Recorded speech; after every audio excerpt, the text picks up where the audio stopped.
आत्तापर्यंतच्या IPLच्या इतिहासामध्ये सर्वात जास्त धुलाई करणारा जर कोणी असेल तर तो वैभव आहे.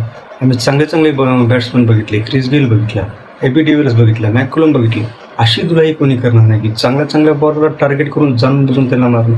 मग तो बुमराह असो, बोल्ट असो, मॅट हेनरी असो, हेझलवूड असो, भुवनेश्वर असो, चांगल्या बॉलरला बघून टार्गेट करतो. तो सगळेजण म्हणतात की वैभव बॉलर बघत नाही, बॉल बघतो. पण मी म्हणतो तो बॉल बघत नाही, ते जाणून बुजून बॉलर बघतो. चांगल्या बॉलरलाच टार्गेट करतोय.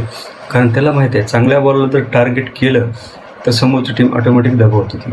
आज RCB सारख्या टीमला वन साइडेड हरवला त्याने.